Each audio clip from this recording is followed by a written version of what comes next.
Assalamualaikum warahmatullahi wabarakatuh. Waalaikumsalam warahmatullahi wabarakatuh. Nah, gimana nih kabar kalian hari ini? Sehat kan? Nah, sebelum kita memulai pembelajaran hari ini, ada baiknya kita berdoa terlebih dahulu menurut kepercayaan dan agama masing-masing. Silahkan satu orang pimpin doa. Baik, sebelum memulai pelajaran yang hari ini, mari kita berdoa untuk agama dan kepercayaan masing-masing. Doa mulai. Doa selesai.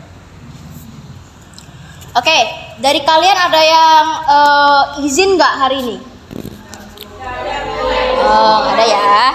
Datang semua ya berarti ya? Oke.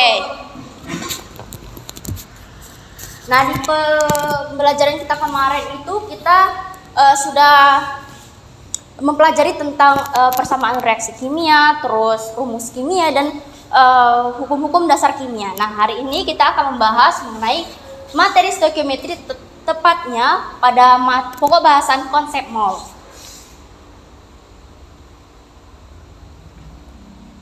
Nah, coba kalian amati gambar yang ada di layar ini. Itu gambar apa? Bolu. Oke. Kue bolu ya. Nah, Ibu mau nanya nih sama kalian. Ada nggak sih dari kalian itu yang pernah membantu ibu kalian atau kakak kalian atau bahkan kalian sendiri yang membuat kue bolu? Pernah ya? Nah, jadi kalian kalau misalnya membuat kue bolu itu kan harus mengikuti satu resep kan? Ya. Mulai dari bahannya, alatnya dan apapun itu mengikuti satu resep. Nah, bayangkan di resep itu ada 3 komponen utama. Yang pertama telur, yang kedua tepung terigu, dan yang ketiga gula pasir. Nah, dalam resep tersebut jumlah dari masing-masing 3 komponen ini 5 butir telur, 250 gram tepung terigu, dan 250 gram gula. Nah, apa yang akan terjadi ketika 3 komponen ini ada yang kita tambahkan, atau ada yang kita kurangin? Misalnya seperti ini. Oke, rasanya akan beda ya. Ya. Di resep tadi ada 5 butir telur. Terus ada 250 gram tepung dan 250 gram gula. Dan akan menghasilkan 1 kue bolu. Ini resepnya ya, resep awalnya ini. Nah, apa yang akan terjadi ketika misalnya telur ini kita tambahkan dengan gulanya ini kita tambahkan, kita jadikan 2 kali lipat. Misalnya telurnya ini jadi 10 telur. Tepungnya tetap 250 gram tepung. Dan gulanya ini kita kalikan 2, jadi 500 gram gula. Nah, kira-kira kue akan terbentuk itu masih tetap 1 atau berapa? Atau setengah atau 2? 1. Oke. 1 kue bolu. Kemudian yang ketiganya, kalau kita kalikan semuanya, telur kita kalikan 2, tepung kita kalikan 2, dan gula kita kalikan 2. Jadi 10 telur, 500 gram tepung, dan 500 gram gula. Maka akan menghasilkan berapa bolu? 2 kue bolu. Nah, kalau kita lihat dari resep ini dan hasil jadinya ini yang dinamakan dengan reaksi atau reaktan. Dan ini adalah produk yang dihasilkan dari campuran antara bahan-bahan ini. Jadi dinamakan produk. Nah, dalam reaksi kimia, dalam konsep kimia, kunci yang paling penting itu adalah reaksi pembatas. Apa sih Ibu reaksi pembatas itu? Reaksi pembatas adalah reaksi yang habis. Jadi ketika ada satu reaksi yang habis, maka reaksi tidak akan berjalan atau terhenti. Nah, bisa kita lihat ini kan 5 telur, 250 gram tepung dan 250 gram gula akan menghasilkan satu kue bolu. Jadi habis semuanya kan? Habis. Menghasilkan satu kue bolu. Nah, pada resep yang kedua ini yang udah kita ya. Nah, yang habis itu adalah 250 gram tepung. Sedangkan yang telur ini masih bersisa berapa? 5. Sedangkan gulanya masih bersisa 250 gram gula. Tetap menghasilkan satu kue bolu tetapi bersisa. Kalau yang ini habis, yang ini bersisa. Nah, beda lagi kalau yang ini. 10 telur, 50 gram tepung dan 500 gram gula itu semuanya habis, menghasilkan 2 tanpa adanya sisa. Jadi habis semuanya. Nah, yang ini tadi kan resep yang pertama tadi habis semuanya menghasilkan satu kue bolu. Yang ini menghasilkan satu kue bolu tetapi bersisa. Yang ini menghasilkan 2 kue bolu tapi tidak bersisa. Nah, itulah pentingnya konsep mol, kaitan konsep mol dalam kehidupan sehari-hari. Oke, pada hari ini kita kan akan membahas tentang konsep mol kan. Nah, adapun tujuan pembelajaran yang akan kalian dapatkan dari materi hari ini yaitu kalian dapat menjelaskan konsep mol dan dapat mengkonversi mol ke dalam jumlah partikel, massa, molaritas, dan volume. Nah, kemudian coba amati ketiga gambar ini. Ini ada gambar apa? Timbangan, terus beras dan minyak goreng. Nah, beras ini satuannya apa? Kilogram. Minyak goreng ini satuannya apa? Liter. Oke, liter ya. Nah, jadi Ibu ada ceritanya. Siapa namanya? Tarisa. Nah, Tarisa ini dia disuruh ibunya untuk membeli beras 2 kg, minyak goreng 2 liter dan gelas 2 lusin. Misalnya seperti itu. Nah, kilogram, liter, dan lusin itu adalah satuan dalam kehidupan sehari-hari. Nah, timbul pertanyaan, apa satuan yang digunakan untuk menyatakan jumlah suatu zat kimia? Yang kedua, bagaimana kita mengetahui banyaknya partikel yang terkandung dalam suatu zat kimia? Ada yang mau jawab? Nomor 1.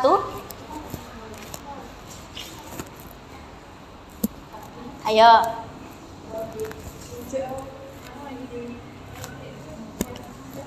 Sesuai dengan materi kita hari ini. Nah, kemudian pertanyaan nomor 2, bagaimana kita mengetahui banyaknya partikel yang terkandung dalam suatu zat kimia? Bagaimana? Ada yang tahu atau belum tahu? Jujur aja, nggak apa-apa. Belum tahu. Oke, kita masuk ke slide berikutnya. Nah, sebelumnya Ibu akan membagi kalian menjadi beberapa kelompok. Kita ada berapa nih? 11. Nah, nanti kalian nanti akan menjelaskan ini mengenai skema sederhana konsep mol.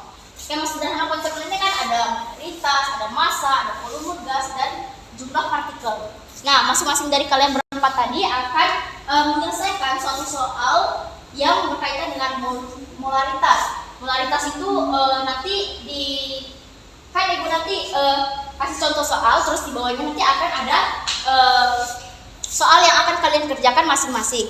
Nah, setiap orang akan mengerjakan 2 soal yang akan Ibu berikan. Nanti akan dipresentasikan ke depan dan kalian jelaskan mengenai perhitungannya, tuliskan ke papan tulis. Nah, kita masuk ke materi. konsep mol. Di sini ada 3 poin utama dalam konsep mol.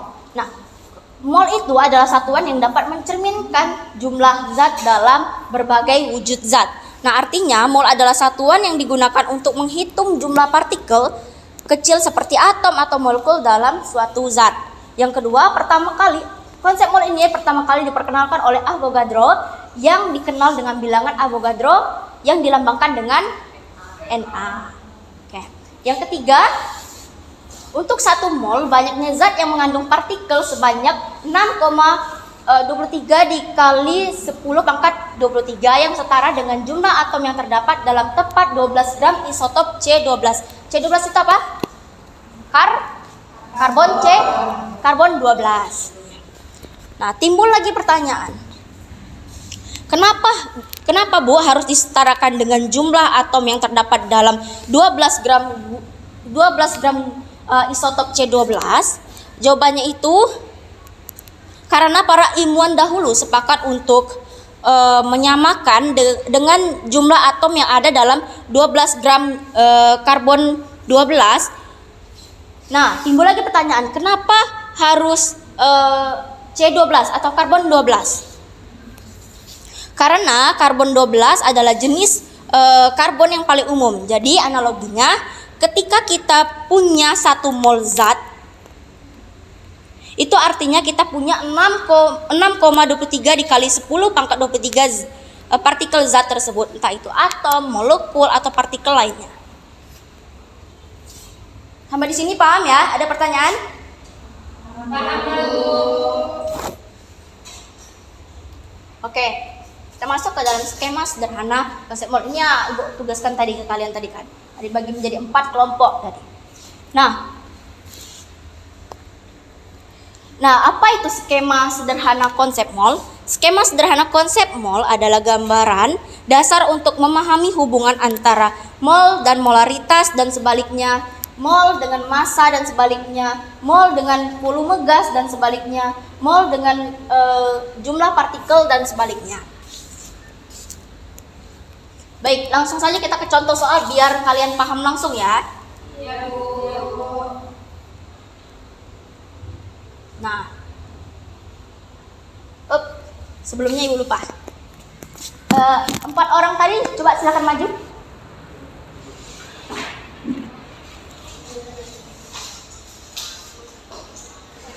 Kalian mau undi untuk mendapatkan keempat dari massa, molaritas, massa, volume gas dan juga partikel. Kalian akan diundi. Pilih salah satu. Itu yang akan materi yang kalian dapatkan itu yang akan kalian selesaikan. Dapat apa?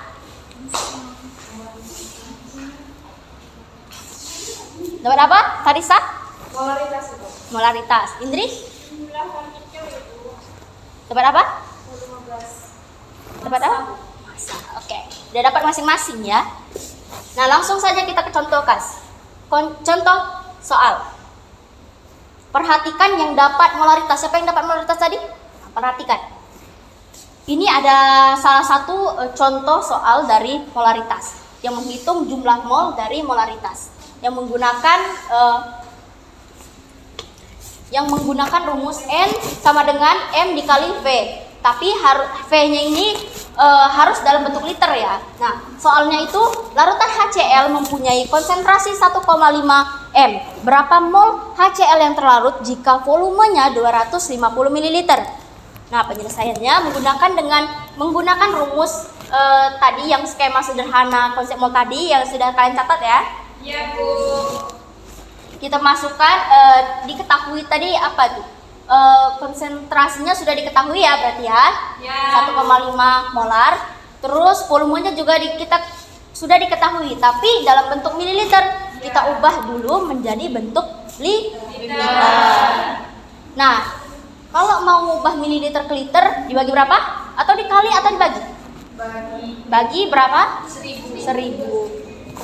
Menjadi 250 ml diubah menjadi liter sama dengan 0,250 250 liter. Oke.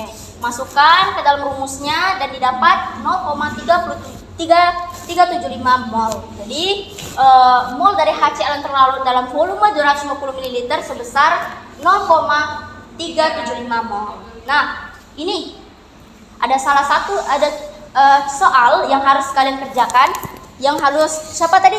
Tadi saya yang kerjakan. Udah dicatat soalnya?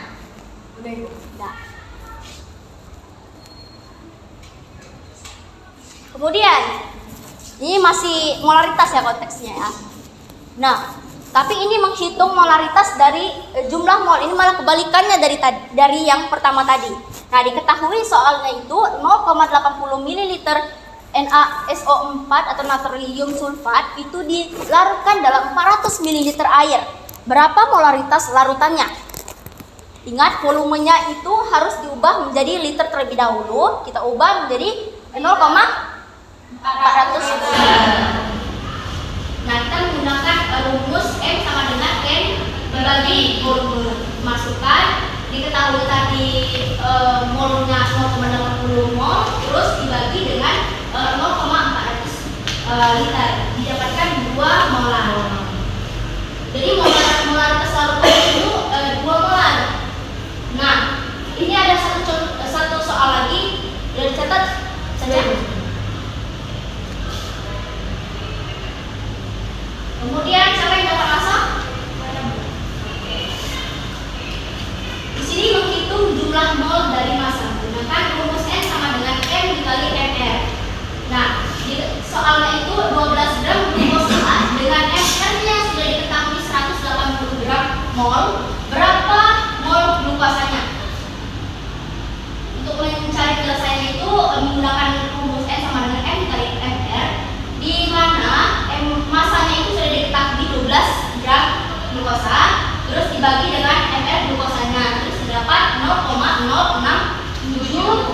mol. Jadi mol glukosanya itu sebesar 0,067. Nah, ini ada soal sudah dicatat.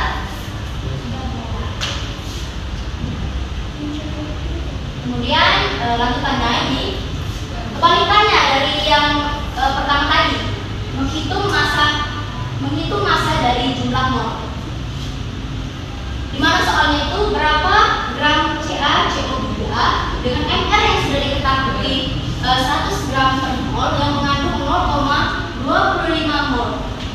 Kita menggunakan rumus M sama dengan N dikali MR sama dengan N-nya itu tadi molnya tadi sudah diketahui 0,25 mol dikali dengan MR-nya berapa?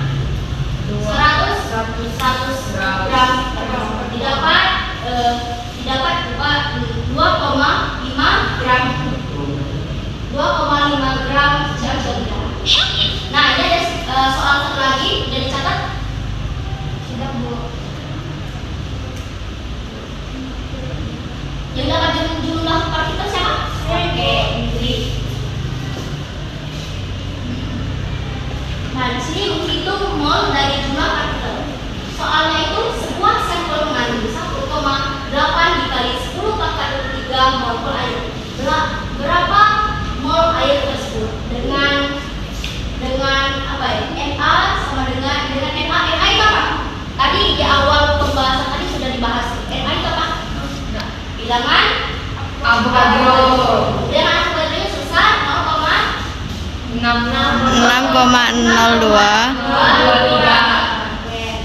Penyelesaian itu dimasukkan rumusnya tadi N sama dengan X dikali dengan bilangan Avogadro-nya, di mana X kita tadi jumlah partikel tadi sudah diketahui di soal 1,8 dikali 10 pangkat 3. Jadi dibagi dengan bilangan Avogadro didapat 0,30 mol. Jadi mol airnya itu sebesar 0,30 mol. Nah, ini ada soal, coba sudah dicatat?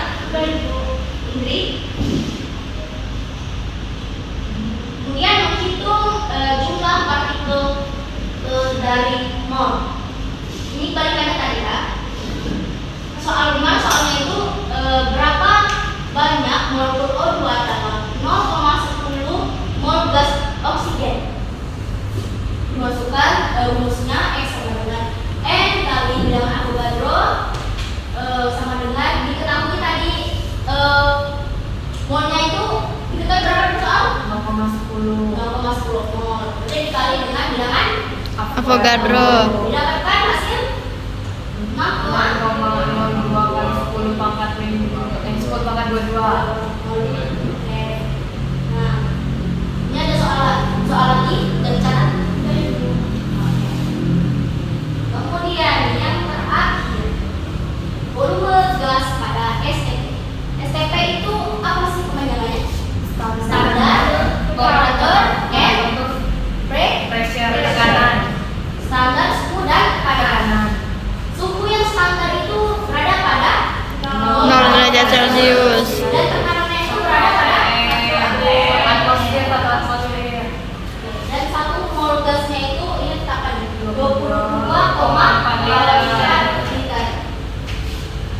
Nah, kita akan menghitung volume gas dari STP. Di mana soalnya itu diketahui 0,50 mol gas CO2 diukur pada STP. Pertanyaannya, berapakah volumenya? Nah, rumusnya tadi kita masukin V STP sama dengan N dikali 22,4 liter per mol. 22,4 liter per mol ini dapat dari sini. Mol gas.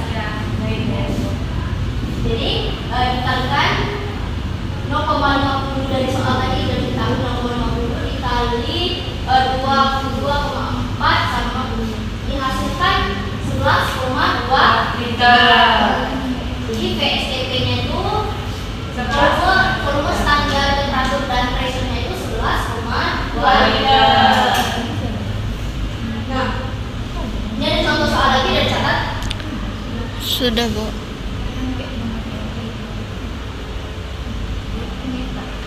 Nah, kemudian ini kebalikan dari yang soal tadi menghitung mol dari volume gas. Dimana soalnya itu diketahui sebuah gas menempati 33,6 liter pada keadaan STP. Berapa mol gas tersebut? Dimasukkan rumusnya itu N sama dengan V STP dibagi 22,4 liter per mol.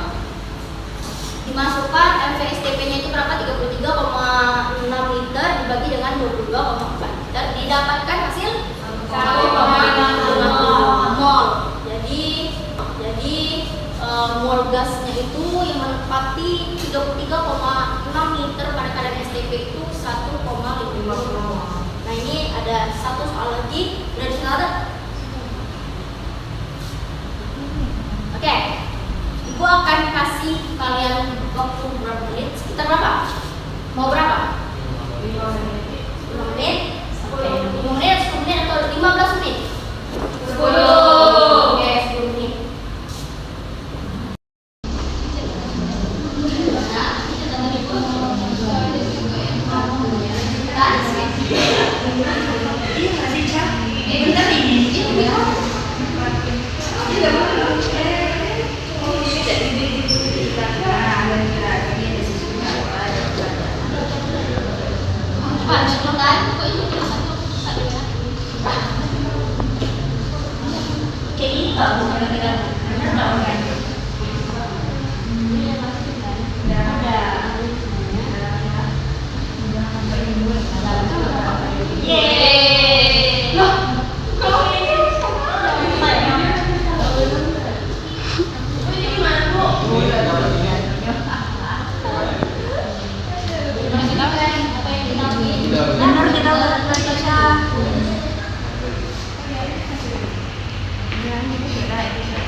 Bisa dijelaskan, Marisa?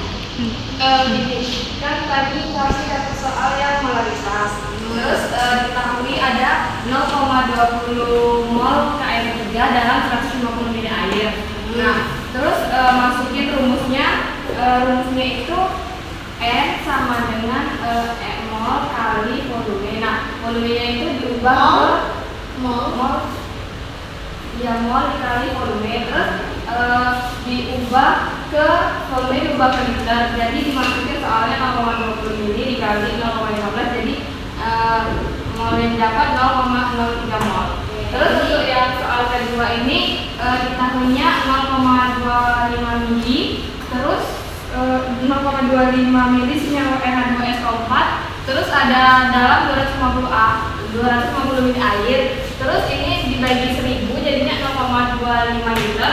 Kemudian dimasukin untuk mencari molarnya, rumusnya N sama dengan N kali V. Terus dimasukin dari sini 0,25 ml. Terus dimasukin yang udah jadi liter, volumenya 0,25 ml, jadinya 1 molar.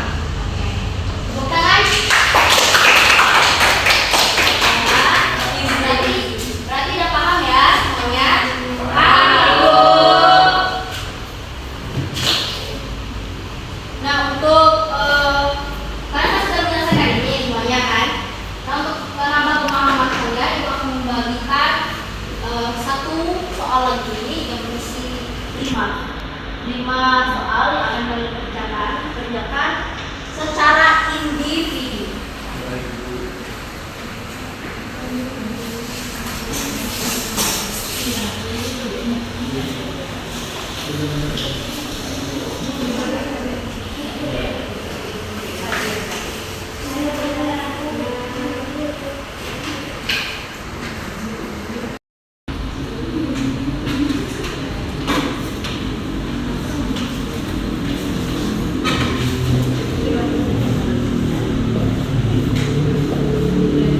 Ada kesulitan? Tidak, Bu. Bisa, Bu. Easy links, gampang, Bu.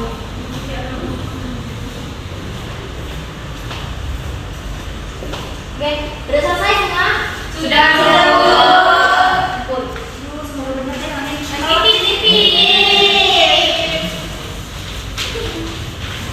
Masih 100. Aku ragu sih sama nomor 7. Aku yang bilang ke kita tadi. Oh iya. Nomor 7 sama Iya, kayak sama-samanya.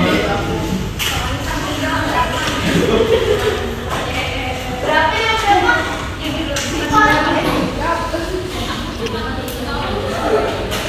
Oke, setelah tadi kita berdiskusi, kalian berdiskusi, terus tadi Ibu sudah memaparkan materi singkat tadi. Coba ada nggak salah satu dari kalian yang bisa merumuskan kesimpulan atas pembelajaran kita hari ini? Siapa yang mau? Oke, Ingrid. Silakan Ingrid. Baik, tadi kan kita sudah belajar mengenai konsep mol. Konsep mol itu adalah satuan yang dapat mencerminkan jumlah zat dalam berbagai wujud zat. Nah, kita tadi juga sudah belajar mengenai skema sederhana dari konsep mol, di mana skema sederhana konsep mol ini dapat memudahkan kita untuk menghitung hubungan konsentrasi mol dengan molaritas, massa, volume gas, dan juga jumlah bereaksi.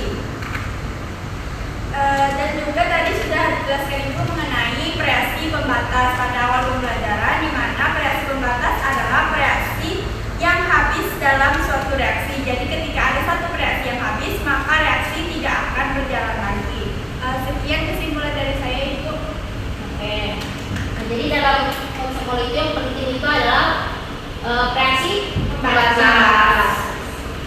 Tadi sudah Ibu jelaskan juga mengenai konsep mall itu apa, terus bilang Avogadro itu apa gitu kan.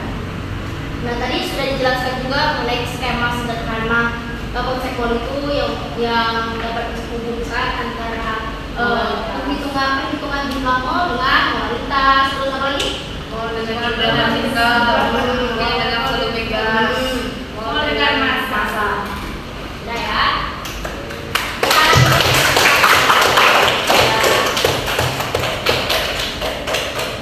Oke, untuk pembelajaran kita hari ini, salah satu dari kalian bisa menutupnya dengan membaca doa.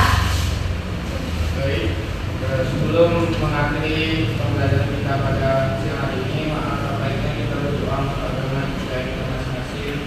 Doa besar.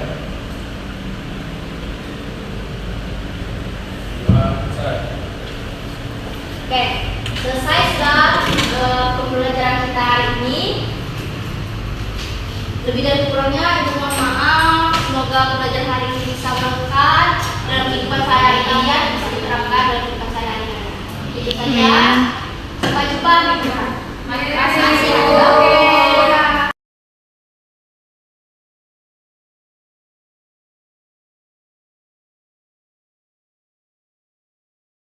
Baik, Assalamualaikum warahmatullahi wabarakatuh.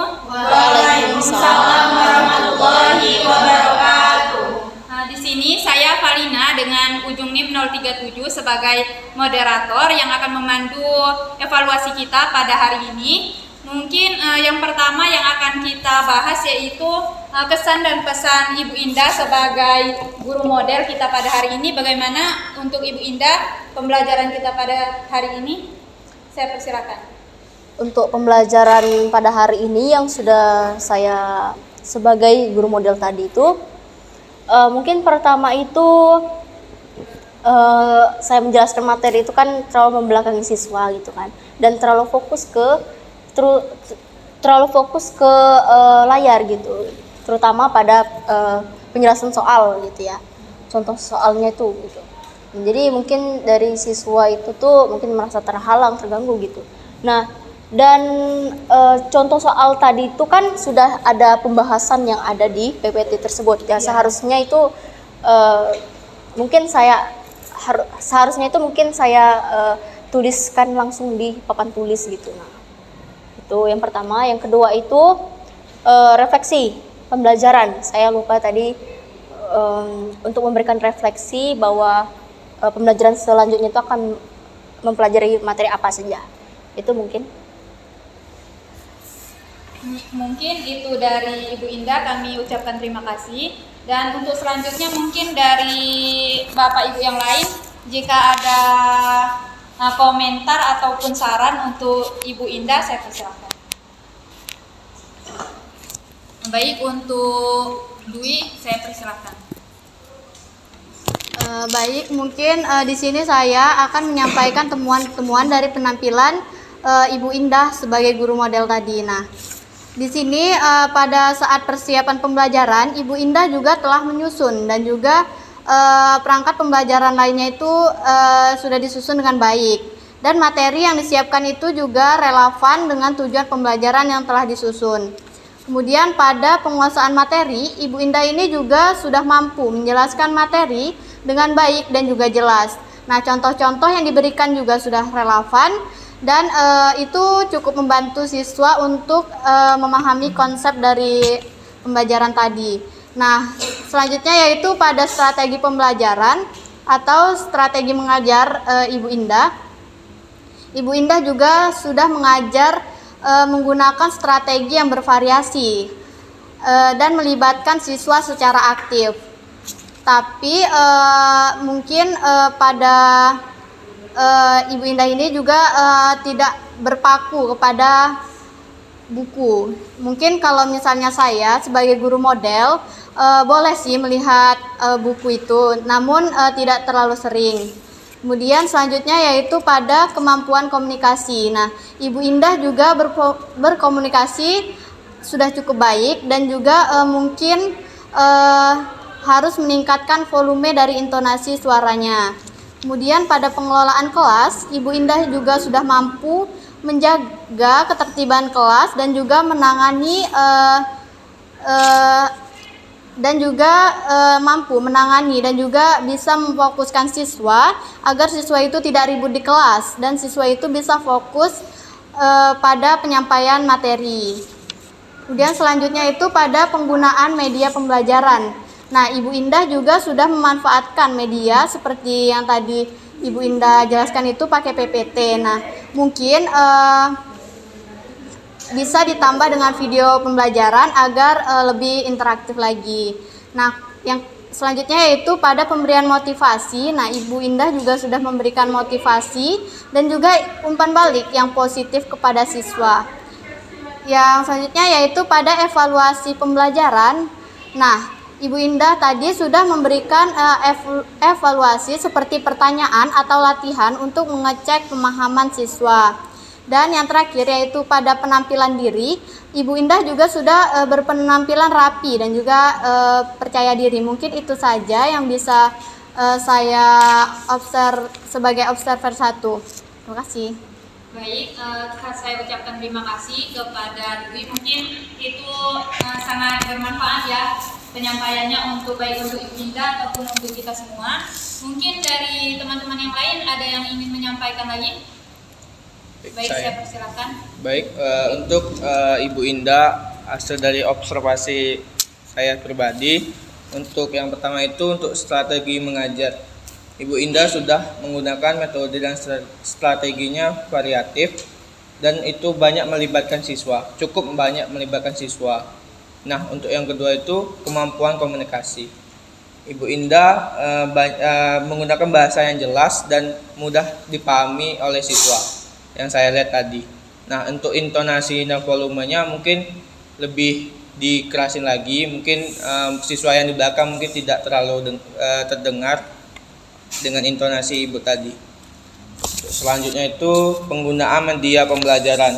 Nah, tadi Ibu Indah sudah menampilkan PowerPoint dengan cukup baik. Mungkin lebih ditambahin lagi mungkin video-video animasi lain seperti sesuai dengan materi yang tadi. Mungkin itu yang dapat saya sampaikan. Terima kasih.